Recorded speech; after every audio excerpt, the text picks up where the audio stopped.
and in this area we will be mainly focusing on bioethics. And you may not have studied anything about bioethics.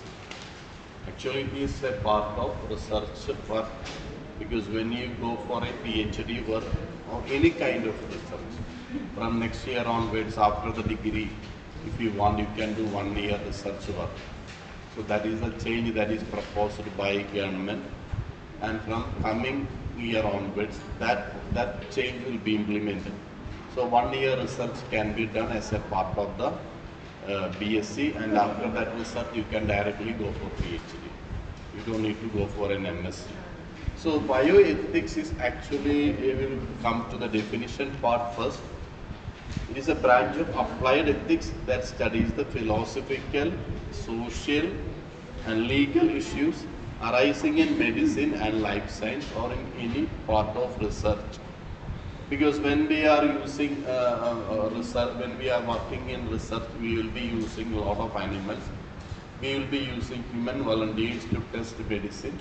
So there should be some standard ethics, standard moral principles which we have to follow to ensure that these animals' right of the animals as well as the rights of the human volunteers are properly protected.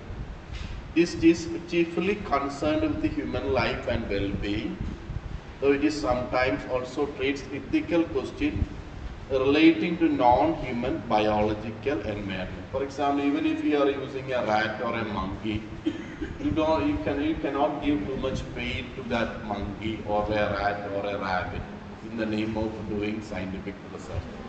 That is the main idea that is emphasized in bioethics. We will come to some of the important rules. So bioethics mainly deal with what are the main rules or laws in India that protects the right of animals. For example, earlier zoology students were doing dissection on frogs. Now that is not possible because it is now prohibited by Government of India. So when I was a BSc zoology student, we used to do a lot of dissection on frogs, sometimes on earthworms, then shark, etc. Lot of other animals are being, but now government says that it is unnecessary because because many students are doing this research, this dissection, and so many frogs are being dead. So that is not. So now we have a lot of rules and regulations that protect the right of animals. So one is the Prevention of Cruelty to Animals Act that was implemented in 1960. You can see that the important principles or important rules in that it prohibits any person from inflicting, causing, even if the owner, from unnecessary pain. Even just because you are rearing a dog or a goat or a cow in your home, you cannot put that animal into any kind of unnecessary pain. So that is one important and principle of the honor, the important rule of the country, and makes it a crime to beat, kick, torture, or mutilate. Mutilate means cause some kind of injury, or administer any injurious substance, or cruelly kill an animal. So there are a lot of rules now. You cannot simply beat an animal just because it is your dog or your cow or your goat or your rabbit. You cannot beat that animal or torture that animal or cause that animal or give that animal some kind of physical pain. So these are some of the important. It is also illegal to override, then overload. Sometimes you might have noticed that the cows will be or elephants are taken and given too much work, too much load, which they cannot bear. So such kind of things are prohibited by the law. It is also an offense to cruelly transport. Earlier you can see that many cows are taken in a lorry, and they are tightly packed just like boxes of so now it is a crime. So that is it is an offense to cruelly transport or tether. Tether means chain an animal. It is a violation of captivity to be shot. An owner commits an offense if he or she fails to provide sufficient food. Other thing is that if even if it is your own animal and you are not giving that animal the necessary water and food, then it is an offense. So these are the that permits a diseased or disabled animal to roam or die just because animal is having some disease and no owner is neglecting that animal, not giving that cow or a dog enough water or food, then it is an offense. So these are some of the important, nowadays these kind of things are implemented more strongly. Even if you are beating a dog, it is your own dog or somebody's dog. If somebody shoot a video, then you are in jail or that. You know that. So now this is because of the more mobile use. People can record that that incident, and if somebody gives a complaint, then you are in trouble. So this is the problem of. So Act, however, makes it a provision under the heading. Nothing contained in this. This is another problem. Contained in this Act shall render it as an offence to kill any animal in any manner required by law. This is another problem because now we can see that there are a lot of rules protecting the right of the animal. But in that law itself, there is one condition is that if you are killing the animal in the name of a religion, then it is okay. So that and now all the criminal people are very good in using these two kind of rules, and they say that they were killing the animal in the name of religion. Then become harmless for them. So this is the problem. That is why most of our animal protection laws are somewhat ineffective. Another important rule is the Biodiversity Act of 2003. This was introduced by the government some 20 years back. According to Biodiversity Act, it's an act of the Parliament for preservation of biodiversity in India. Because now we are living in a world where the role of other animals, role of other plants are becoming increasingly evident. We cannot live in a world where only human beings are surviving. So we need other plants, we need other animals also. Then only we will be able to live peacefully, healthy in this world. So that role is known as a Biodiversity Act. It was passed by Government of India. Please, Anna, please don't talk. And provide a mechanism for equitable sharing of benefits arising out of the use of traditional biological resources and not. So when you go to a forest, recently we had a nature camp, so if you were the student, so they know that when we are going to forest, we can see that there are a lot of animals living in our state. There are a lot of rare plants are there, and all these should be protected because then only we will be able to get maximum benefit from these biological resources. If we are randomly killing this animal, after some time what happens is that some new disease is coming. Sometimes these animals are better protected against those diseases. By studying the biology or physiology of those animals, we will be able to protect human beings also in a better way. So this kind of aspects are there. So the act was enacted to make the obligation under the Convention on Biological Diversity. There is an international law, a Convention on Biological Diversity. India also approved that law. Then under that law, Government of India has an obligation to pass a national law to protect the biodiversity of India. That was how this Biodiversity Act of 2003 has been formulated or enacted by the Government of India. Now everybody knows about this biodiversity law. Now with each year the rules are implemented in a more stricter way. Act notified biological diversity rules in 2004 to give effect the provision of the convention. Act is implemented through a three-tiered institutional structure. That is, according to this law or under this Biodiversity Act of 2003, we can feel a three-tier or three-level arrangement is there to protect the biological diversity. One is at the national level. We have a national biodiversity authority. that is known as a NBA, and that was set up in 2003, and the office of the NBA is in Madras or Chennai. Now, the vision of the NBA or the role of the NBA is the conservation and sustainable use of India's rich biodiversity through participation of the people and ensuring the process of benefit sharing for well-being of the present and future generation. So why we are protecting? Because for the future generation we have a responsibility to leave something. If we are destroying all the forests, what the future generation, what our future children will be getting, they also have a right to live in this world in a better way, just like we are living now. So we should not destroy the nature. We should not destroy our forest in the name that is beneficial to us. So we have to leave something for our future generation.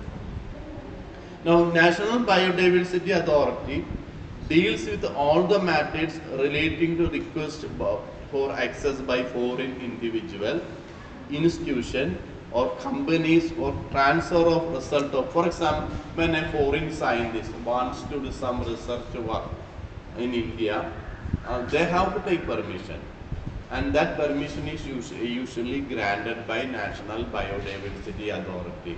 So then only they can publish it in a journal, because nowadays journals are very, for example, you are doing a research work in the forest of Kerala. You didn't take any permission. Without permission, you go to, for example, as a part of nature camp, you went to a Iravikulam National Park. You collected some specimen from there. Okay, it may not, nobody might have noticed that.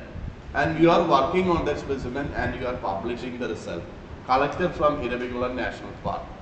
And the paper was published. And Forest Department, any conservation agency or any scientist is noting that you have not mentioned the collection permit. That is enough to put you in trouble. Because if you don't have the collection permit, the Forest Department, Government of India, or anybody in the public can take you to the court and say that you have conducted the research in an illegal manner. So that is the problem if you don't have the proper collection permit to. So that kind of problem is, so if this is also applicable to foreign individual.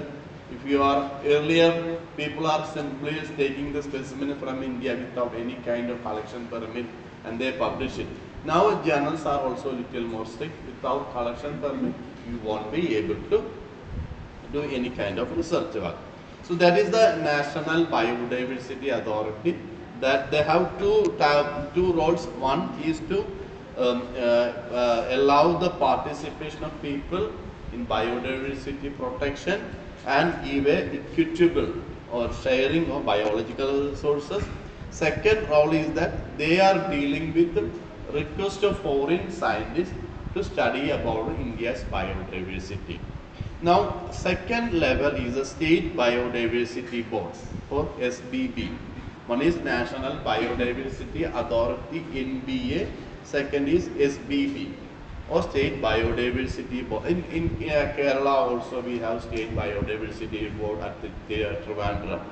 And they are dealing with all the matters relating to access by Indians for commercial purpose.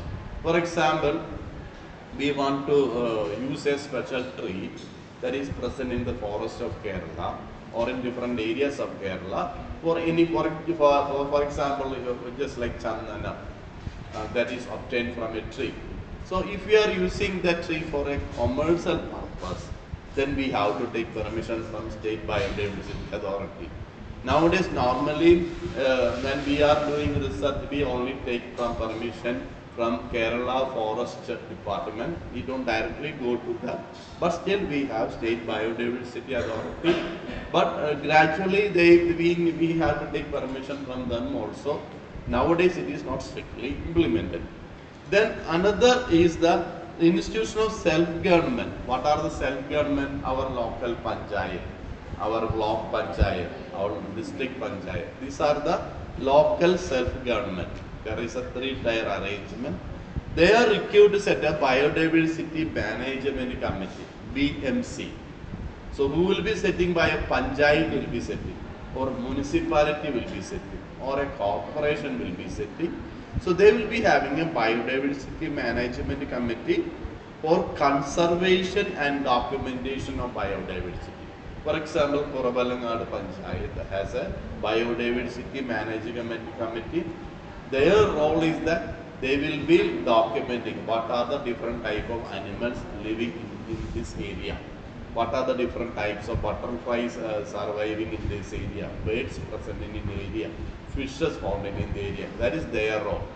So they will be just documenting this biodiversity, and they have a right and they have an obligation to protect this biodiversity. So that is their role. So at the Panchayat level also we have biodiversity management committee. Nowadays all these committees are not very popular, but there are such committees are there. But over a period of time you can notice that their role becomes increasingly important. They become more and more stronger and powerful. And if you do something against the biodiversity of that panchayat, you can be taken to court over that. So this is the three-tiered arrangement that has been implemented through Biodiversity Act of 2003. So this is a second law. Then we have another law. Then there are number of animal rights and animal laws in India. So coming to the animal rights and animal laws in India, it is a basically there are different provisions in Indian Constitution. You can see that Article 51A, Part G, it is a fundamental duty of every citizen of India to have compassion for living creatures. So in our Constitution there are a lot of articles are there. You have studied about them in your high school classes, maybe as a part of social science. You might have studied about, there are different articles in Indian Constitution.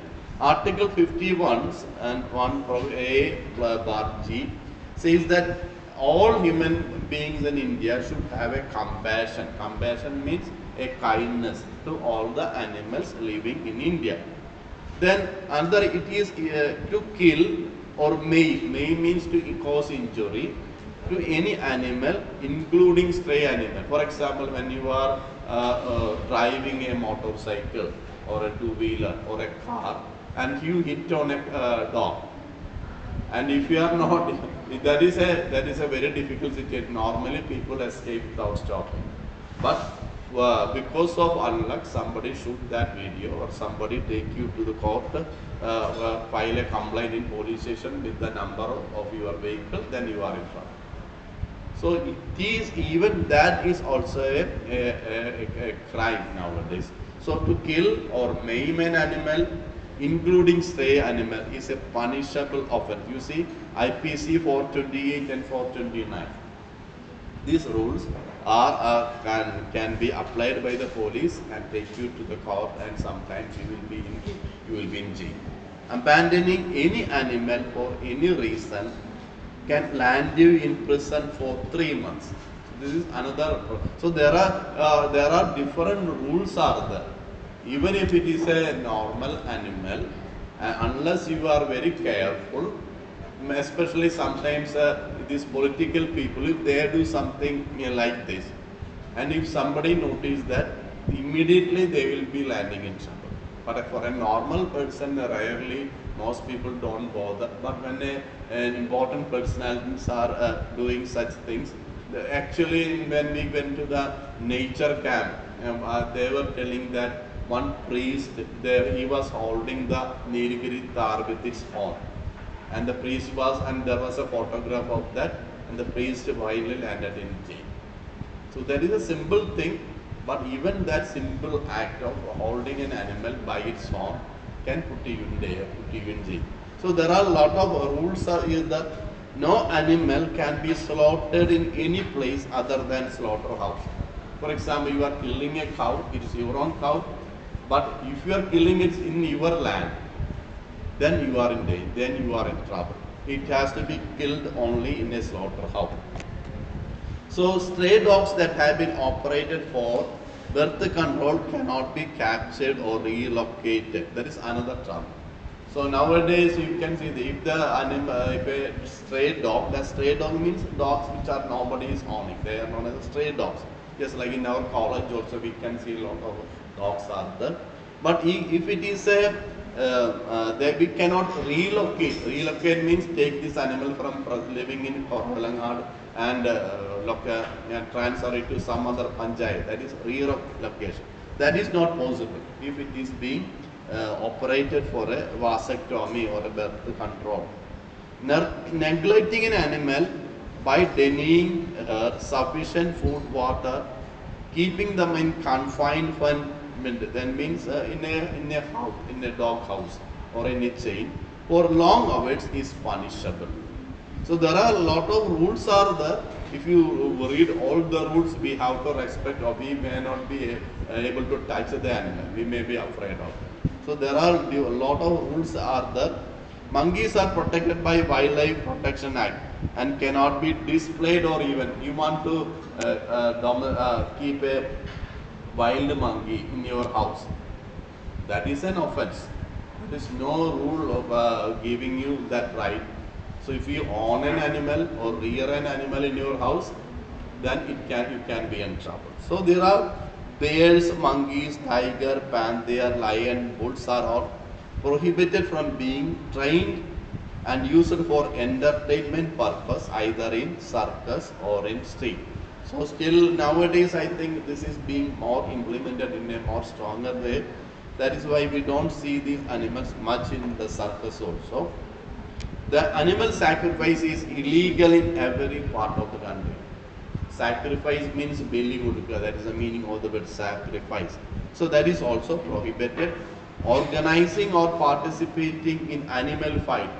Sometimes you can see that cows are used in fight. Then sometimes you can see the hens are used in fights. So these kind of things are now prohibited. Cosmetic tested on animals and import of cosmetic tested on animals is also banned. Cosmetic means beauty products which are tested using these wild animals are also prohibited. Teasing, feeding or disturbing animals in a zoo. So that, for example, you are going to a zoo and you are giving them food. That is an offense. So there are a lot of rules are there. Sometimes you can say fine up to 25,000 or imprisonment up to 3 years.